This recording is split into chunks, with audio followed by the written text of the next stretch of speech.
All right, Hey, who's taking over? uh, hey everyone, it's NunPub, and this panel is fuck yeah 2020 or 2021, of course. So who wants to start with introductions? For Tessa?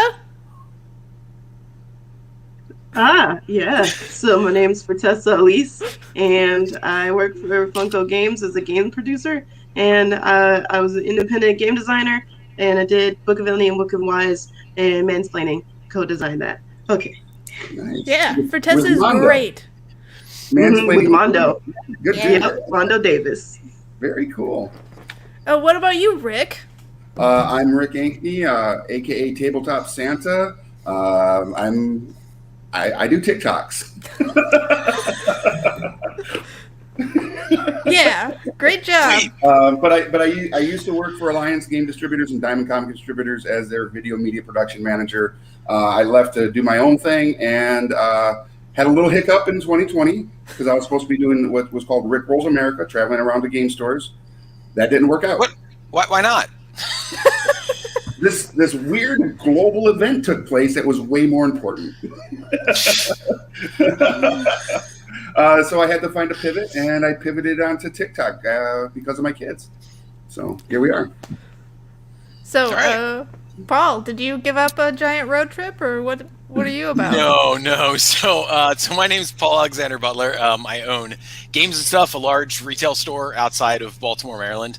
I'm also co-owner of Gaming Days, the company that runs Free RPG Day, and a couple other events we've got in the works. And I've done a fair amount of freelance writing for role-playing games, including designing overlay for Renegade games. Whoa. I have a lot of hats. Thanks. So many hats. So I'm Carla Kopp. I also have all the hats. I am a game designer, developer, publisher. I own Weird Draft Games, Galactic Raptor Games, and I do a bunch of other stuff too. So that's the introductions and who we are. Let's start off with what is everyone looking forward to in terms of in-person events for 2021? All the conventions that are in 1 month. Absolutely. I'm really excited for Gen Con coming September 16th through the 19th. Not that that's a plug. But I've missed people. This is the only real interaction I've had with people since November. It's this format. I haven't left my house. I get all my groceries delivered. I have my laundry picked up and returned every week. I walk out to take out my trash and check my mail. That's it. I need people. Paul knows I need to be around people. Yeah. Yeah, I feel that because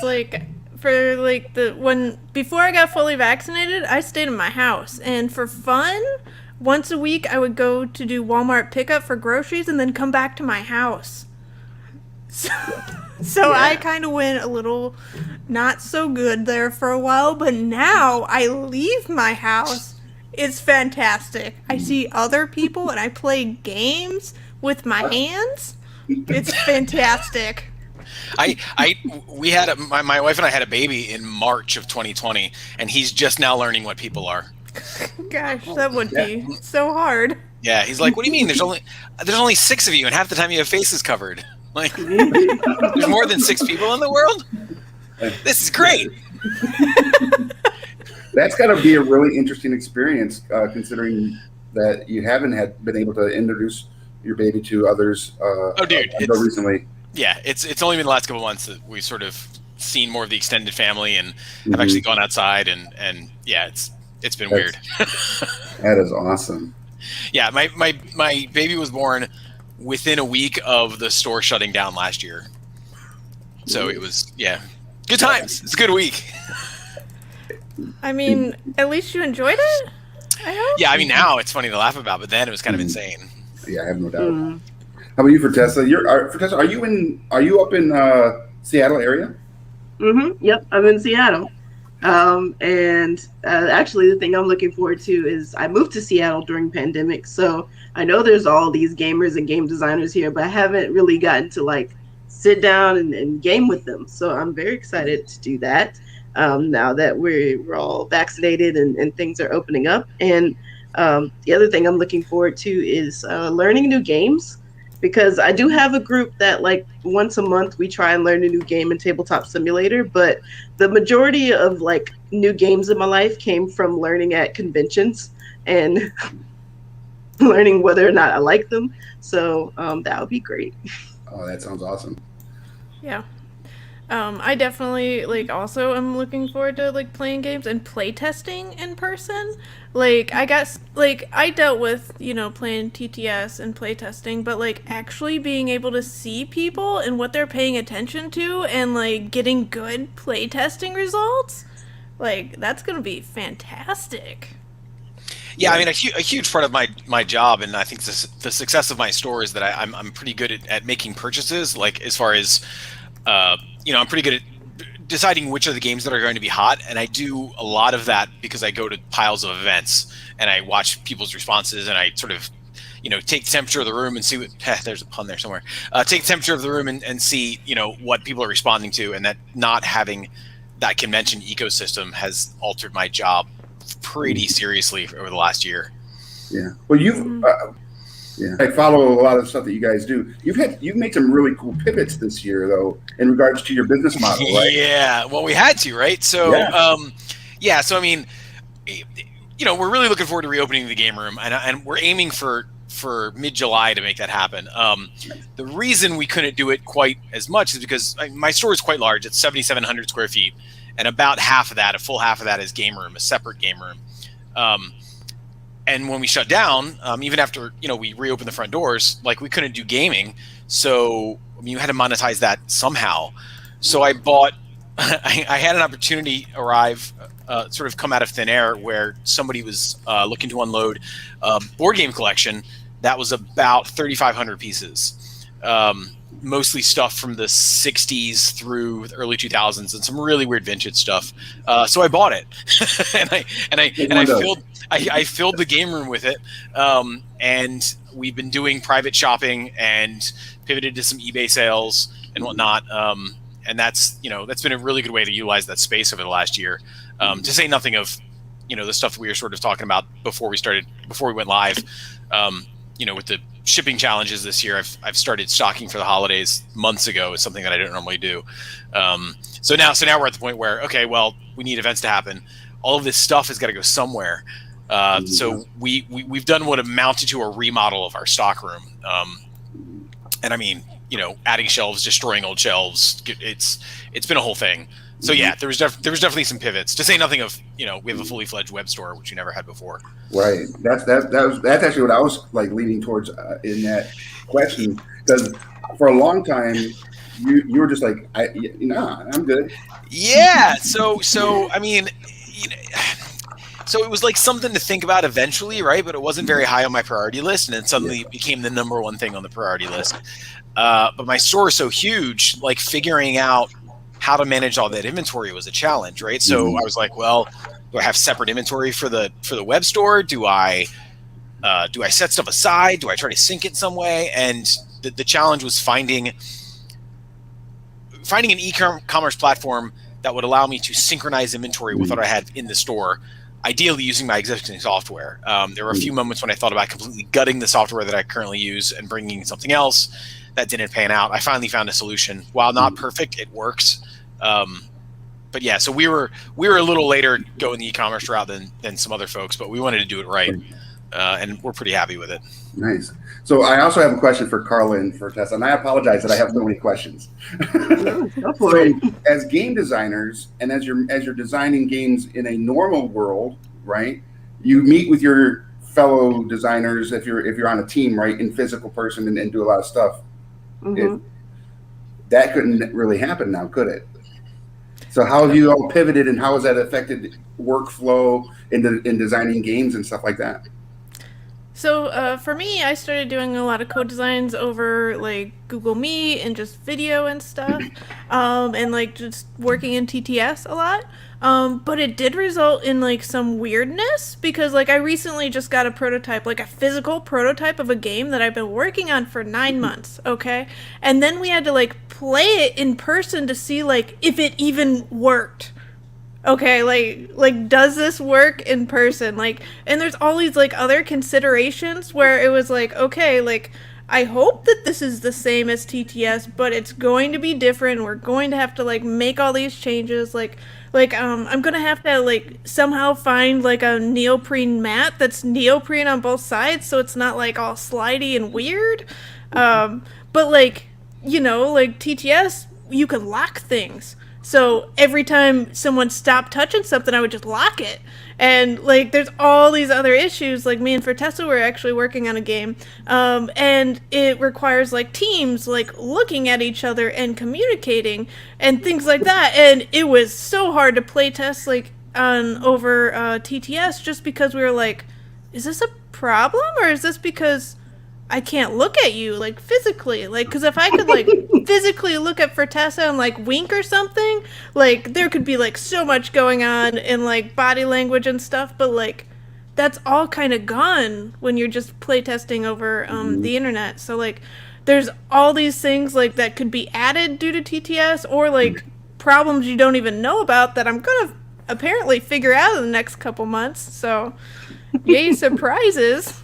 That's really interesting to think that because you've had to use Tabletop Simulator as your main platform for playtesting, and realizing that, wait, there's more to board gaming than just moving cards about a table or pieces around a table. There's a lot of, like you said, non-communication, all right, that we get to now see again, nonverbal communication. Whoa! Yes. Well, and people just being attentive, because like, okay, so I know that like when I play on TTS, like if somebody I know is going to take a long turn, I might go to Discord and chat with somebody or go finish this other thing. And I'm pretty sure everyone does that. So like when you're playing a game on TTS, it's like, well, this game took an hour and a half to play. Is it a game that takes an hour and a half to play? Or would it actually take 45 minutes if, like, I could see that Fortessa's actually, like, she put her hand down. She's obviously done. But, like, there's all this time.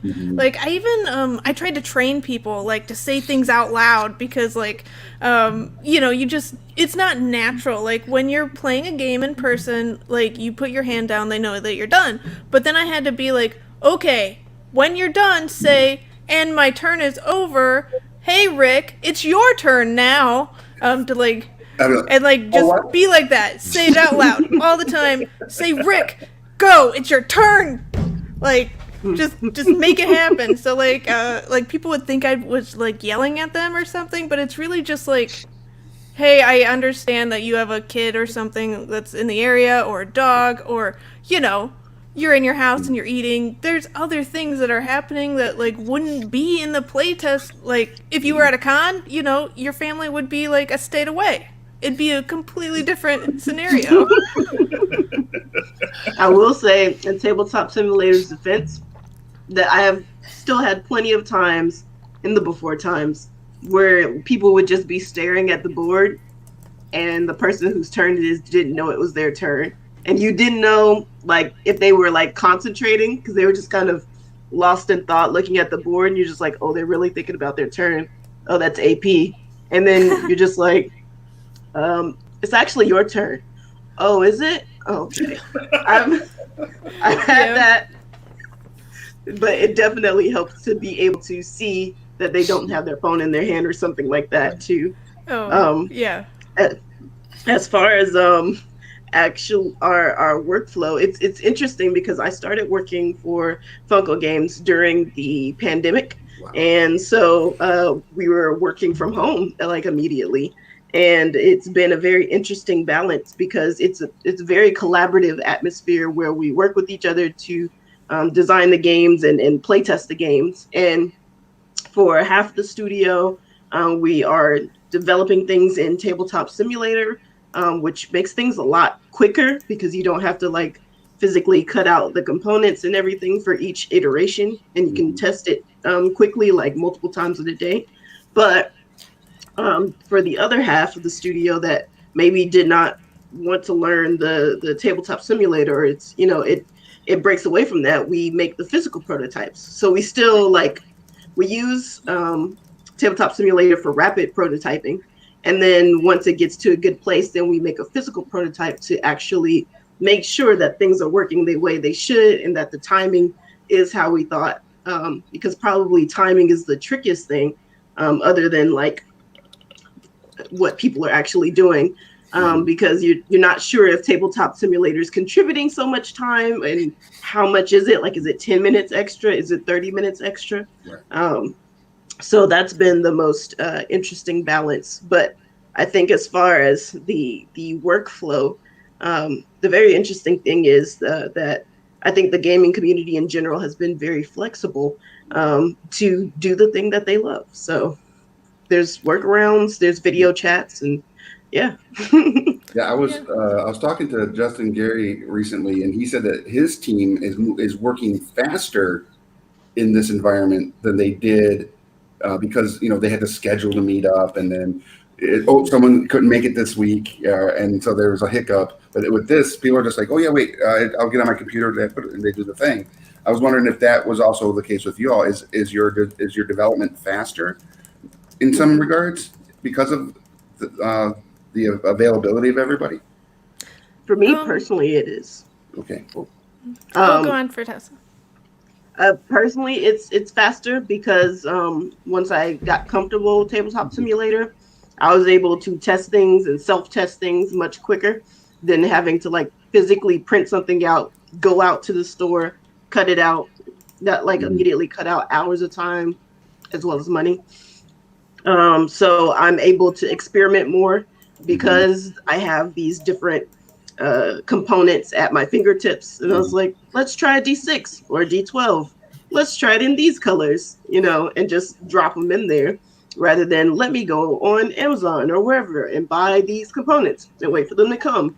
And let's see, that wasn't worth it at all.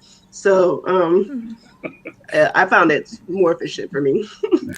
Yeah, I would agree with that. I forgot like how long it would take. Like, I recently tried to update all my prototypes for like physical playtesting, and whoa, did I like spend so much time like cutting paper and sleeving, and then like I would playtest, and then I'd have to do it again, like the next day, where I was like so used to like I use Nandex, so I would like update the spreadsheet, click Nandex output.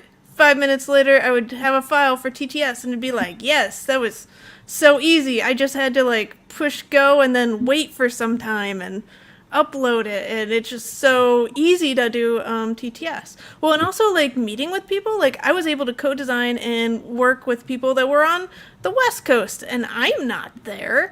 So I got to like work with like anyone that I felt like I would reach out to people and be like, want to work on this thing? And then we would, whereas like I'd never done that before, just because it's like, well, who is in my town, or like would I have to travel to play games with this person? Like it was just never a thing that I'd really thought of before. But like since we were online all the time anyway, you might as well work with anyone wherever they are. Absolutely, that's super cool. We actually had a comment from Holda that said that Tabletop Simulator is so weird.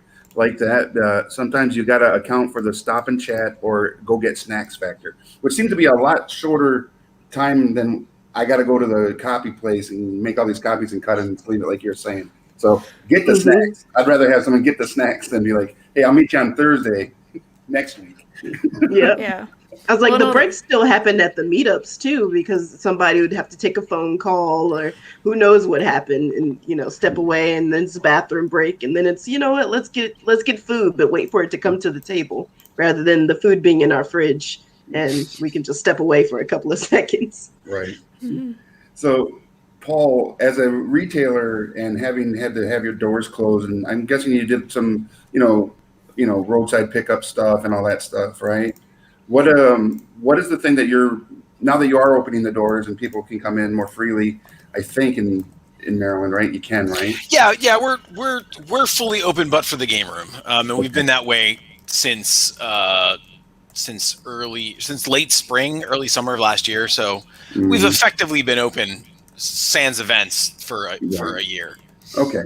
I was just going to say, is that the big thing that you're really missing as far as the community? Because I know you like started the board game night at Games and Stuff before you ever were the owner, and that was like a huge part of like your store success, and it's just a family feeling that you get when you're there. Are you really excited to have that fully return to your store? We are. It's interesting, right? Like we all miss it, but like on paper, the store's more profitable without events. So it's really weird, right? So because we don't, only certain events are directly monetized, and other events aren't at all, and they're indirectly monetized by people being in the store and just buying stuff, and because they're coming to the events draw them in the store and then they buy stuff. But on paper, without having to staff and clean and take care of that event room, we're more profitable. But it's hard to track the stuff, those ancillary purchases from people in unpaid events, and how much that contributes to the community, and how much that contributes to people feeling like they're contributing to the store by buying stuff. We've never been one of those places that live off of soda sales based on events. Like people feel like they're part of something, so they want to buy the things that they're playing. So it's going to be an interesting transition back. I mean, we all miss them, but at the same time, like, there's probably some lessons to be learned by the fact that it looks like we're more profitable without them. So there's a lot of number crunching happening, and sort of soul searching, and just thinking about what makes our community our community. It's been interesting, but what I'd like to keep saying is, as challenging as these questions are, they're much preferable to the challenges that we had just about over a year ago. Oh, absolutely. Which was nobody's in the building. We can't have anybody in the building. Is the government going to help me out with some money? How's this going to go? But yeah, so we're looking forward to events. I miss Keyforge. I was a crazy Keyforge fanatic, and not being able to play has been nuts. Yeah, I can see that. It seems like Keyforge was one of the super popular events at your store, and just game night in general. You had open like late night game nights like once a month. That were just once a month we stay up until midnight. Yeah, but I mean, we had something going on every night of the week. I mean, most any weeknight there were 5 or 6 scheduled events sometimes. Yeah, some paid tournaments and some just open gaming. So as we approach July, we're re-examining the calendar and figuring out what, if anything, needs to change and how to reapproach some stuff. Okay. Yeah, again, better than the alternative set of challenges. Facts. What is everybody like really excited to be able to go do at your first convention? You walk through the door, right? What is the thing you're like? I'm going to be that fan again and just rush to that thing, if you can be that fan.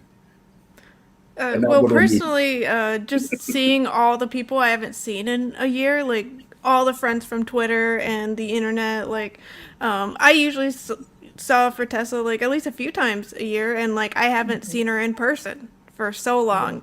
And it's just the same way for like a lot of people. Like I know I definitely like had a like mental health hit from just not seeing all these people that I enjoy being around. So I cannot wait to be like, hey, let's maybe not hug because maybe I'm not like ready for that yet, but like let's get close to each other at least. I feel that. Yeah, elbows. Yeah, elbows. Right. How about you, Yes. Fortessa? What's the thing that you're most excited about? Truly most excited about when you do get back into a convention like that?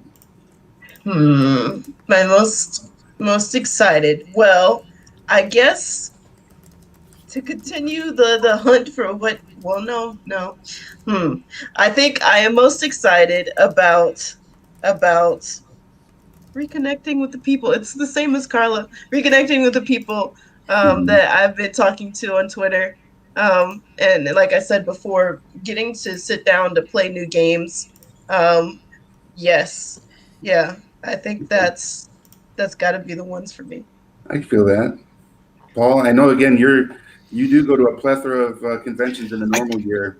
Yeah, so for me, honestly, it's the events are a way to recharge my passion for my job.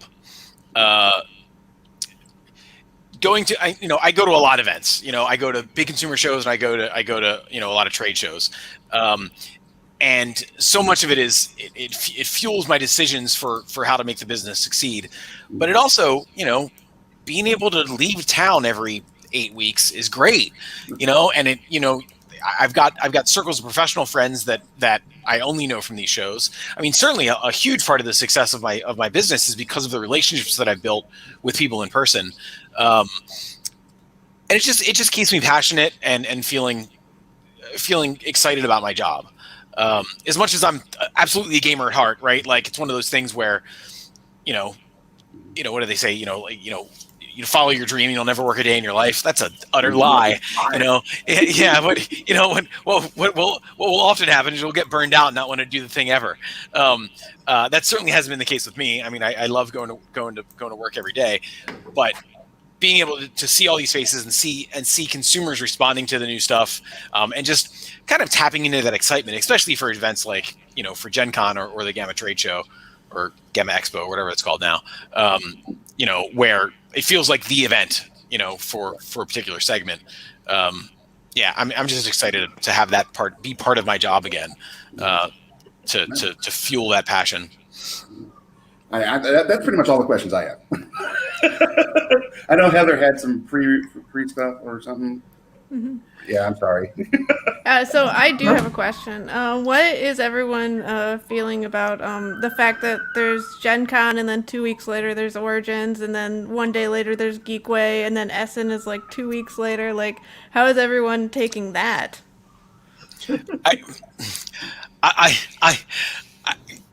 I might be the person who's going to poo-poo on this the most, so let me go first so that somebody else can be cheerful later. I'm not going to anything. I'm not doing any of them. I'm looking at PAX Unplugged maybe as my first one. So many of these things are going to be not half efforts, but marginally attended. A lot of people are holding off for one reason or another. That for all of the expense and time, for me, not as a gamer, but as a professional who would be there and would be there to experience certain things, whether it's a critical mass of response, or how a particular marketing effort hits, or how a particular game hits, it's just not worth my time. To say nothing of, health concerns. Like, you'd like to think we're all going to be vaccinated and everything's going to be fine, but I mean, Gen Con is a petri dish in years when there isn't a pandemic. So I'm skipping everything except PAX Unplugged is probably my first show that I'll go to. And by December, I figure we'll have, PAX as a general rule, I feel sometimes, not that I feel unsafe at a show, but PAX sort of has things on lockdown. You feel like a lot, right? And I feel like by December, we'll have seen what works, what doesn't. And I'll go from there. But I'm skipping everything else. And it doesn't hurt that PAX is only, 2 hours from your house? Oh, geez. Yeah. And I can stay at friends' houses. Yeah, whatever. PAX is a piece of cake. Yeah, but normally I go to 10 shows a year. Yeah. Maybe I go to a lot. So, yeah, I can wait. All right.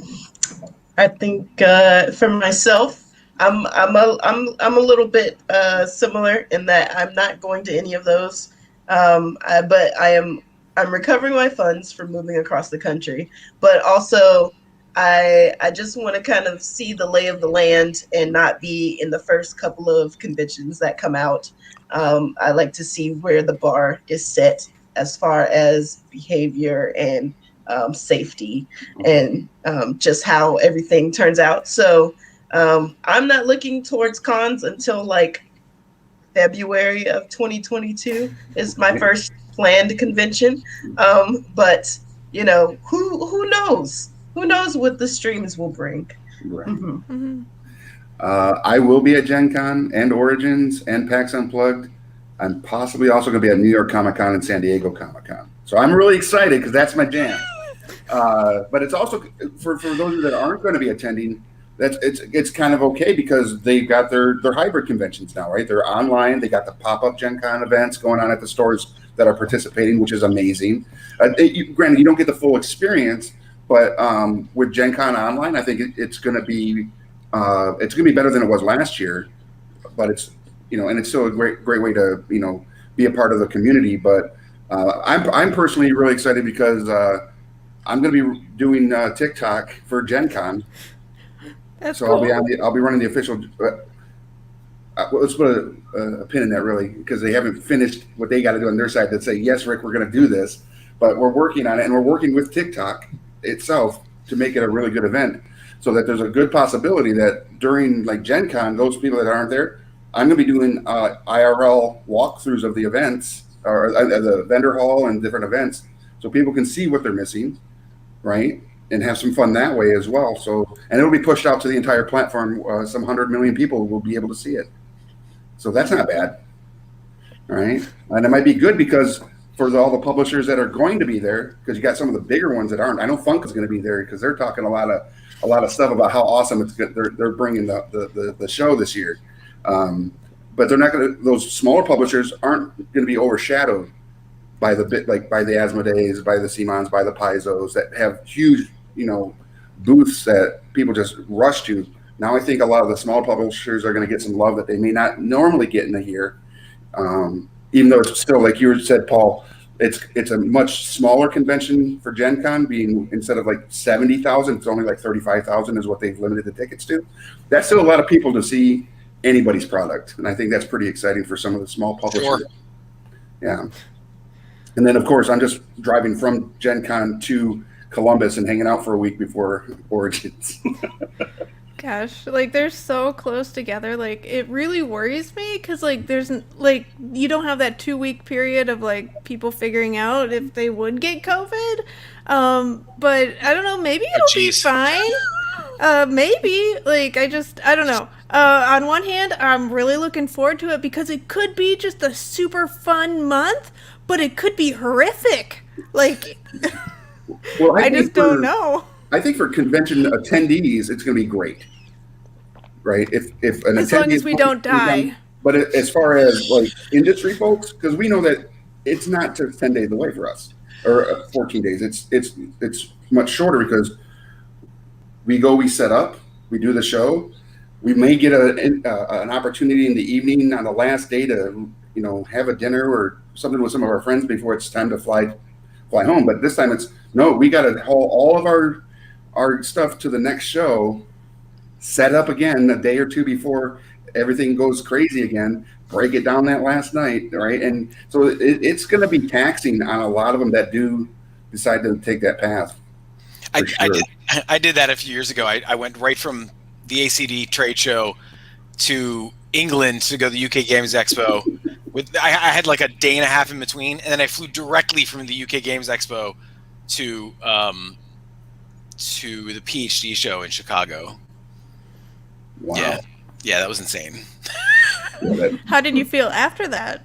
I was okay, actually. Yeah, no, I was okay, actually. I wasn't planning to go to London, to Birmingham, England was the thing. It was. I was going to do ACD, have a week, then have another trade show, and I was doing part-time work for Cubicle 7 at the time, and I got an email that was like, "We find ourselves understaffed." I always hear it in Dominic's voice. Dominic that owns Cubicle 7. I always hear his voice going, "We found ourselves a bit understaffed. You don't suppose you'd be interested in coming to Birmingham for the UK Games Expo?" I'm like, "Oh, maybe. Let me check with my wife." And then, sure enough, I couldn't figure out how to get home in time to get the flight to Chicago, so I didn't go home. Right. Yeah. Oh, wow. Yeah. That is crazy. But that's super exciting, though. And I think what blows my mind is folks that are publishers that are going to Gen Con, then going to Origins. I don't know about Gateway, how many are going to go to Gateway, but I'm hearing that some are going to Essen, which again isn't that much further off, and that's crazy. Yeah, it's 2 weeks after Origins or something like that, and like a continent away, so time zone shift and everything. And especially with it being such a short notice to events, because most of the time publishers and other entities that booth at events are planning for Gen Con the week after Gen Con. Sure. Yeah. So they've had 4 months to plan for a show that they normally put a year's effort into. Well, and so I've been trying to plan for Gen Con just in case for months, but you can't have a real Gen Con plan until a couple weeks before, because what if there is a new strain? Do we need everyone in masks? How much hand sanitizer do we need? Will everyone be vaccinated? In ideal world, everyone would be vaccinated right now because we have so many vaccines. But obviously that didn't happen. So my best case scenario is now thrown out the window. But maybe they'll make sure everyone is vaccinated. But I don't know. That also probably won't happen. We can't be reasonable humans. That'd be dumb. I mean, true. I'm like, if we all just stayed home for 2 weeks, this wouldn't have happened. It's fine though. We're alive now. So yeah, anyway, did anyone like accomplish things during the quarantine? Like, did you learn stuff? Any skills? Woodworking? I kept a baby alive. That is something. Yeah, I mean, I've already mentioned like getting the web store up and running for the store was huge. Not something I had ever planned to do on any real scale, and the fact that we've got it and it's done was kind of crazy. Even though it took me a while to figure out the software end of things, the fact that it's doing what it's doing is great, and you know, now that we're coming out through the other side of this thing, hopefully it can be an alternate revenue stream, not just a substitute one. Right. Well, I've always felt, and this is, I think I've talked to you about this at your store in the past about that, is with all the military folks that come and go through your store because of their proximity to all the bases there, and the fact that they probably have had really good experiences at your store, and when they go to new locations, yes, not every store is games and stuff. That was something we noticed early on. Like we started, you know, far earlier than we would have thought. We started getting orders from all over the country. Yeah. And early on, we'd recognize the names. We'd be like, oh yeah, that guy used to come here all the time. Oh, I guess he relocated, or sure enough, you know, or it'd be a military address or something. Yeah. And you're right. It was a lot of people that loved us, but had since moved on, and there's nothing like us nearby them. Right. And now they can support the store in a way that they couldn't before. Yeah. So many of those folks are still on our mailing list, so they get updates, right? Right. But now the next step is, you know, how do we reach those folks that have never set foot in the store and become a real, you know, I mean, I'm not trying to compete with, you know, the giant online e-commerce gaming sites or Amazon or anything like that, but at the same time, you know, I think there's a place for what amounts to a friendly local game store that has a presence online that's truly like real humans in a game store where people play, and somebody's going to go get your thing off the shelf and put it in a box for you and tape it up with a Games and Stuff sticker and send it with love. You know, it's different. So I don't know.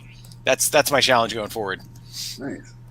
So for me to answer your question, Carla, is I learned that I can't cook chicken like they do on TikTok. Any of the guys on TikTok, they're amazing chefs on there, and I just don't match them in any capacity.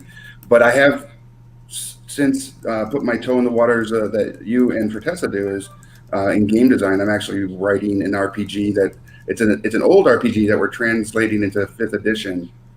But I can't talk about it until Gen Con. So I bet I know what it is. It's one of my favorites. Yeah, I bet I know what it is. And some other stuff. Like I was telling you, talking to Heather and Chris before we went live here. They're coming to visit, but they're aware of another project I want to work on with them with their polymorph system for another RPG that I threw at them a while back, and Chris loves the idea, so hopefully we can make that happen as well. So, on my end, I would say that I learned how to cooperate and collaborate more.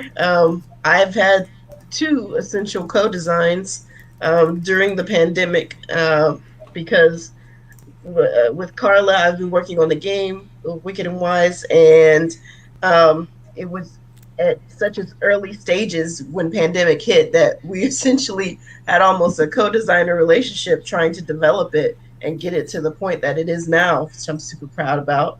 But, you know, starting out, like Carla and I communicated in different ways, and I had to be more purposeful in how I worded things and verbalized things, and we had to work on it. And then we were just like, oh yeah, we got this. This is great. So, you know, it was easy to like just kind of, I don't know, you're more informal whenever you're writing things, and like during pandemic, it made me realize you had to be a lot more intentional about things, like add a smiley emoji, or, you know, just something to indicate the tone of your message or whatever. And also I co-designed another game, Mansplaining, co-designed and got it signed all through pandemic with Mondo. Mondo and I, we were both in Atlanta, and we had met maybe 2 times before that. But he asked to collaborate on co-designing this game, this party game, and we did it via email. Then we mocked it up in Tabletop Simulator, and we tested it like sometimes like over 2 months, and it was ready to go. So learning how to do that and again, like, be effective in our communication, but I wanted verbalizing that. Also being purposeful when it comes to like setting aside time to do things. I've been a lot more intentional about that. Like I said, using, or I don't think I said in this panel, but using a calendar, and also if I've decided that I'm going to like reach out to somebody, make sure that I actually tell myself when I'm going to reach out to them and not let it be like just a wish in the sky. And that was how I got things done and kept things moving during the pandemic. That's awesome.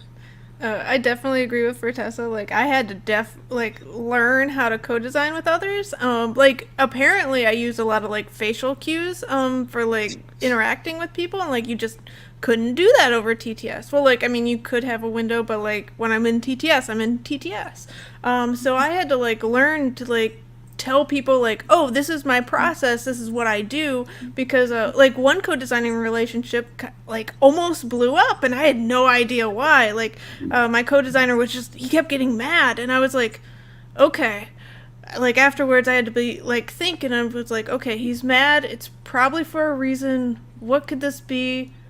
Oh yeah, I never explained that I have, you know, this giant process. Like, I have all these documents that I never shared, because why would I share them when, like, that's what I do with myself? Like, I'd never really co-designed before.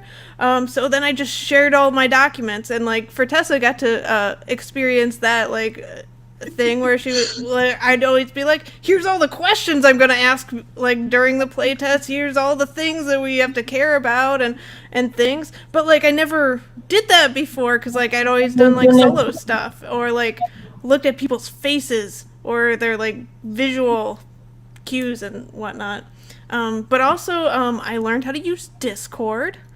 Because so I did a lot of things with conventions, like before 2020. Like I went to like 50 conventions or something in 2019. It was insane.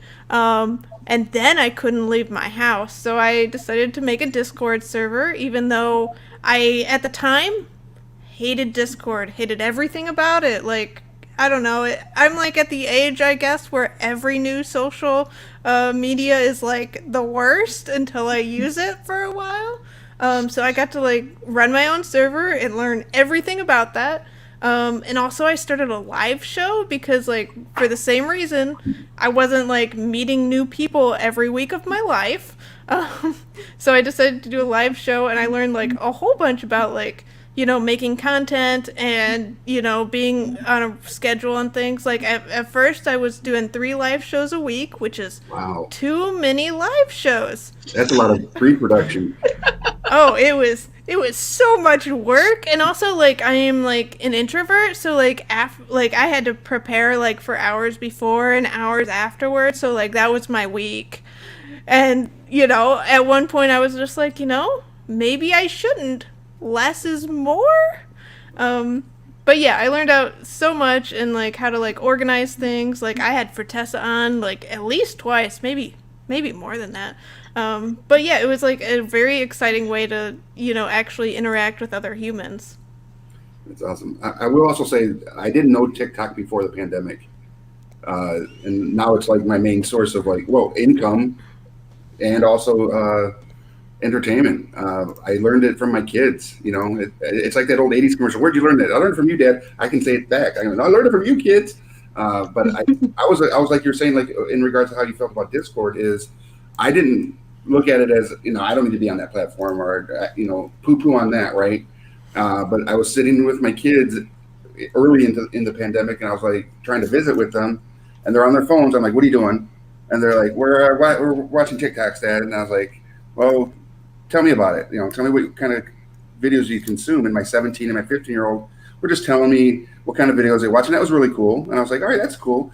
What have you bought because of TikTok? And my daughter was like, this makeup palette, that makeup palette, this outfit, ring light, lights for my room, and all this and all this other stuff. And I was like, okay. And then I had my son, who's a very frugal young man, who's like, I will save up $500 just to get a headphone set for his video game stuff. And I said, well, what did you buy? And he goes, ring light, same kind of lights, soundproofing for the room, all because he saw it on TikTok, and a few other things that he bought the headphones that I was talking about. All from different stuff on TikTok. I was like, all right, that seems like a platform where marketing can be successful. And so I jumped on it and spent about 10 hours just consuming it, then about 10 hours just playing with it. And now I manage 14 publishers' accounts.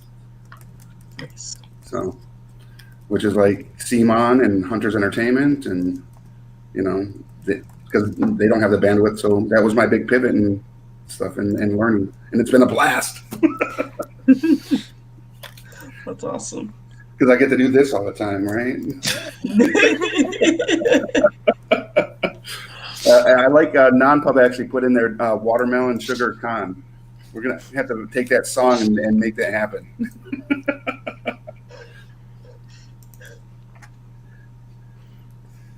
So we're getting toward the end of it. If anyone has any questions, feel free to say them or whatever. But we're at almost the end of Heather's questions. Her last one was, what goal did you accomplish during 2020? Like any good news, big wins, or unexpected things? Yeah. For me, so in January of, hold on, time. This is 2021. In January of 2020, it's when COVID was just a whisper on the wind. I visited Seattle and decided that I wanted to live there. And my lease was going to be up that November. So I had zero job prospects, and I had no idea how to move across country, and I had zero family in Seattle. But I set the goal to do that, and I was able to move cross country and successfully get a job in the board game industry, and I'm able to work professionally as a producer. So for me, several goals, and making the best life for my dog so that she can get all the things and be spoiled. That is awesome. Yeah, that is so surprising that you were able to do that in 8 months during a pandemic. Yeah, it's a lot.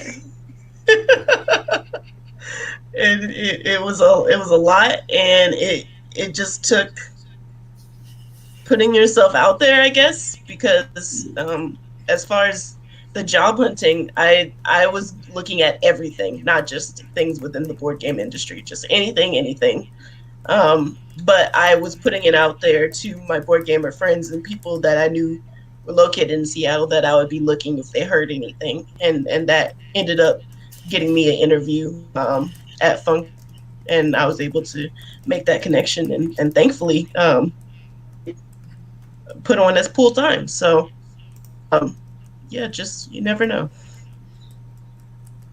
That's awesome. I mean, that had to take a lot of fortitude, right? To build up the courage to make that kind of move, especially cross country. Yeah. That's awesome. Yeah, for sure. It helped that my parents had already moved to a different state. So I was just like, well, it's you and me, Bailey, which is my dog. Nice. I think Paul could use the same thing he said earlier. Is I grew a child and it survived. Yeah, well, I didn't grow it. My wife grew it. I just helped. I mean, the other thing that I haven't mentioned yet. I mean, obviously, in addition to the web store and all that, we're coming up on 4 years since I've owned the business. I mean, I've run it since 2010, but 4 years since I've owned it outright. And now that obviously there were challenges with COVID and the way that money was flowing, but now that I'm on the flip side of almost 4 years and having now gained a better mastery of all the number crunching, I'm proud to say that by the next month or so, my entire staff will have gotten a very significant raise, and all of my folks will be in the $15 and up an hour, even down to the lowliest card pusher. That's awesome. Yeah, I'm very happy about that. Any plans for expansion? No, I if by expansion you mean a second store, the answer is no. No, Okay. I've spoken to many folks about this, and the redundancy of operations doesn't really count for much until you hit at least 3 or 4 locations. So by the time you do 2 or even 3, you're doing a lot more work for not an equal amount of more reward. And at this point in my life, I'm not really interested in opening a chain. Okay. I mean, at best, I might do something like Dave Wheeler does down in Austin, which is do franchising type stuff. Oh, yeah. But that's not on the short term. Shorter term would be, well, the store's lease is up in about 2 years, so maybe expansion means expanding the footprint. We'll see. Okay. All right. That in itself is pretty awesome to think about. Oh yeah.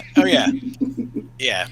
So I've got plenty of ideas for what else I could do if I had a much larger space. Yeah. But as far as multiple spaces, not anytime soon. But we'll just make the one space keep getting bigger. How about that? That's super cool. Dang. What about you, Carla? On that same question. So I was able, I used to be like super hands-on with Weird Draft Games, and I wouldn't let anyone else do anything. But during 2020, I actually hired a number of people, and I even have another co-owner.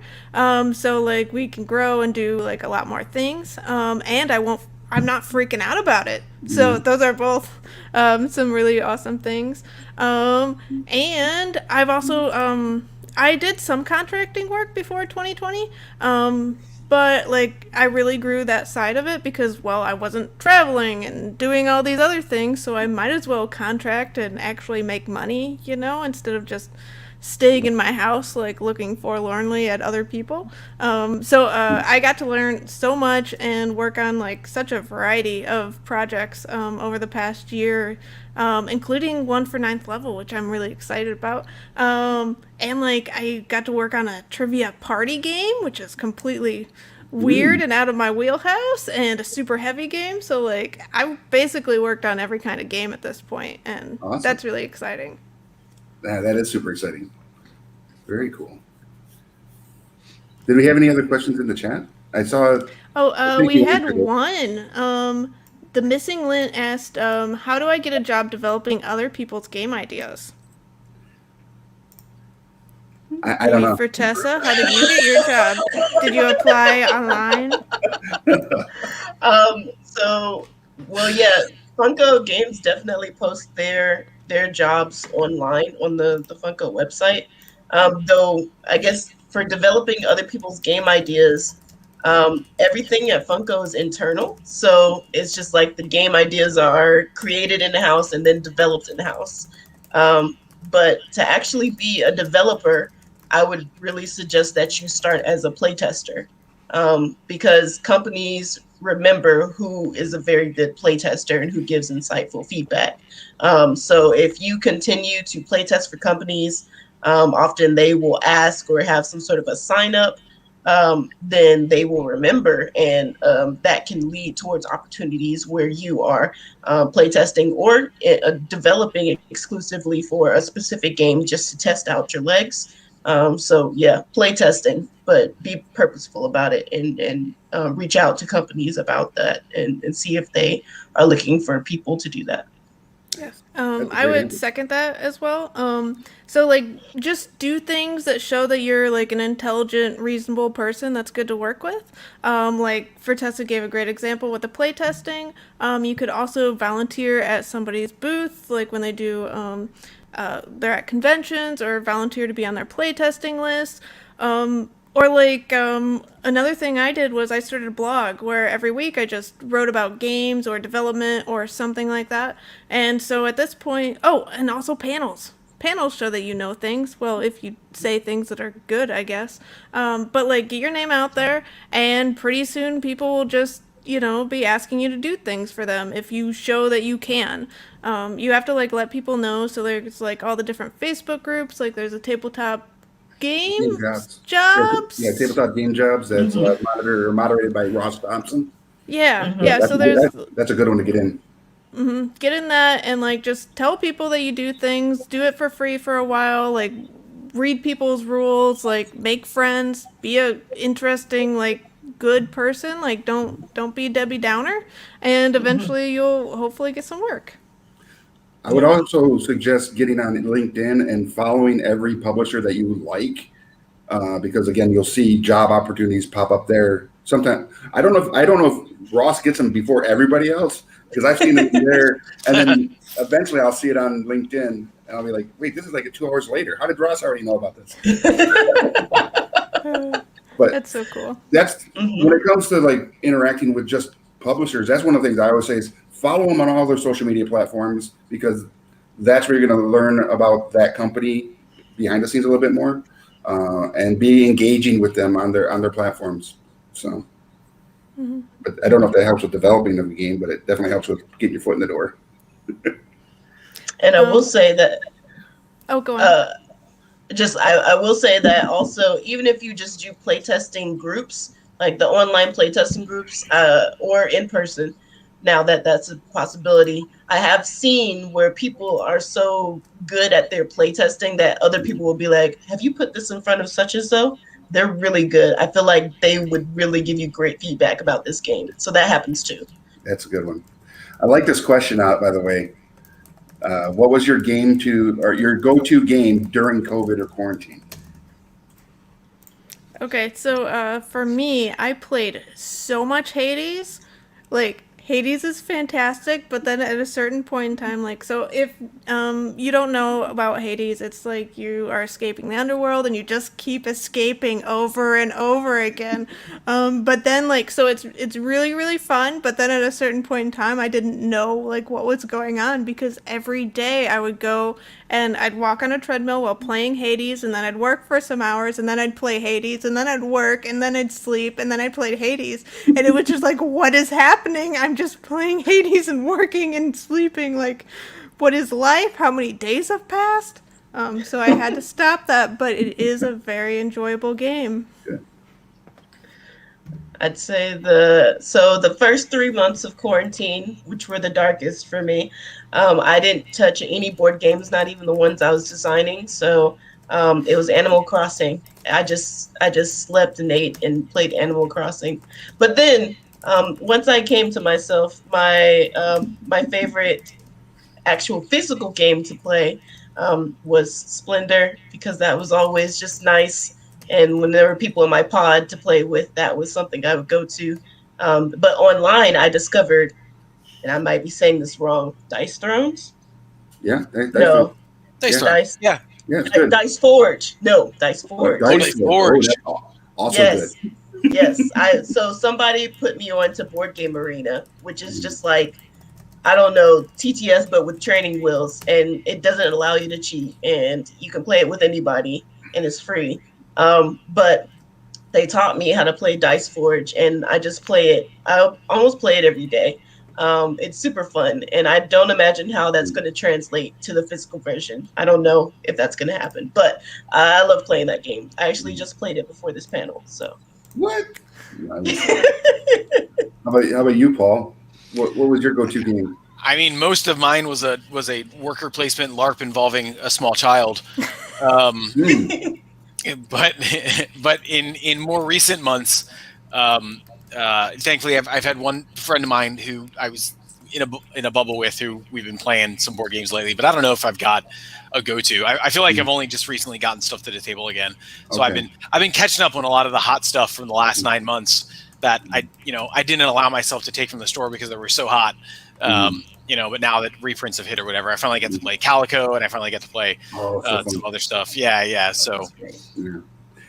Mine was obviously Dungeons and Dragons. I play Dungeons and Dragons all the time. I'm playing it in my head right now, just so y'all know. You're on my adventurers, and I'm taking you on a quest.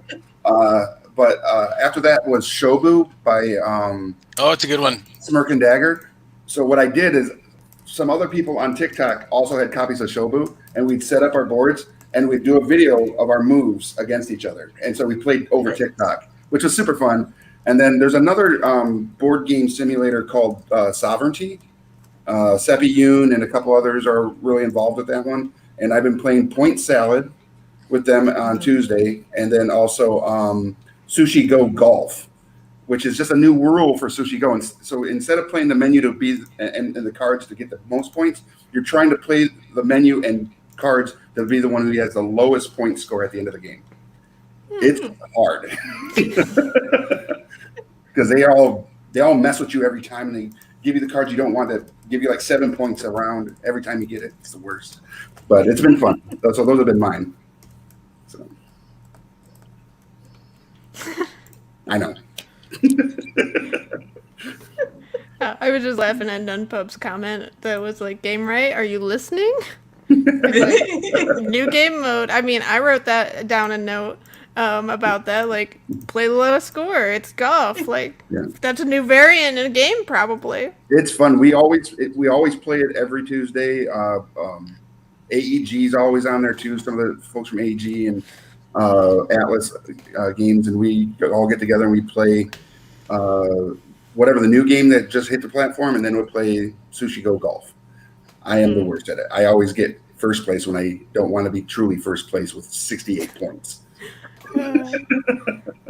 Well, it's like 12:30. So if everyone wants to go around and introduce themselves again and say where people can find them and maybe plug something if you're working on things. For Tessa? Yes, and also Hoda, you have great taste. So I am Fertessa, and you can find me at Fertessa anywhere. And currently, I have my very first Kickstarter, which just funded yesterday, but still needs your support. It's for Book of Villainy, and it's on Kickstarter. And yes. And also, I will be having my second game, Wicked and Wise, coming out this summer. Look at that pretty box. Yes, Beth Sobel did it. And Mansplaining should be coming some months from now as well. So just if you follow me at Fertessa anywhere, then I will tell you when those things happen. That's awesome. Paul? You can find me at Games and Stuff in Glen Burnie, Maryland, or gamesandstuffonline.com is our web store. Alternately, support your local friendly game store and suggest that they sign up for Free RPG Day, which I'm super excited about. We haven't revealed everything that's going to be on part of Free RPG Day yet, but I think it's the best one ever, which is saying something after last year. So, last year was actually good. Yeah, well, had a lot of cool stuff. Yep. I'm Rick Ankney. You can find me as Tabletop Santa on all social media platforms, but primarily TikTok. So if you're on TikTok, give me a follow. I'll follow you back. You can watch the insanity. But if you're on TikTok, also follow all the publishers there. There's so many. The Op, Ultra Pro, Renegade Game Studios, and then if you follow me, I'll just tell you all the other ones because I run all the other accounts. What's your TikTok account again? Tabletop Santa. Okay, cool. Yeah. And I'm Carla Kopp. You can find me on Twitter at Weird Drafts or on my Discord at weirddraftgames.com/discord. And I also have a blog at weirddraftgames.com/Carla. So yeah, the next Kickstarter is Wicked and Wise. It's by like some famous designer that works at Funko. So I'm really excited about it because there's so many colors and it's like a rainbow of pretty Beth Sobel art with Fertessa Genius, and it's a asymmetric team trick-taking game. And I bet you've never heard all those words in the same sentence. So it's great. Yes. So yeah, 2020, it's gonna be way better than, or 2021 is going to be way better than 2020, but there's a rather low bar. We can still be excited though. Absolutely. Fuck yeah. Yeah, fuck yeah. And have a great rest of your Nun Pub. Yes. Thanks, everybody. Thanks for joining us. Oh, We're still on camera. Why? oh my God.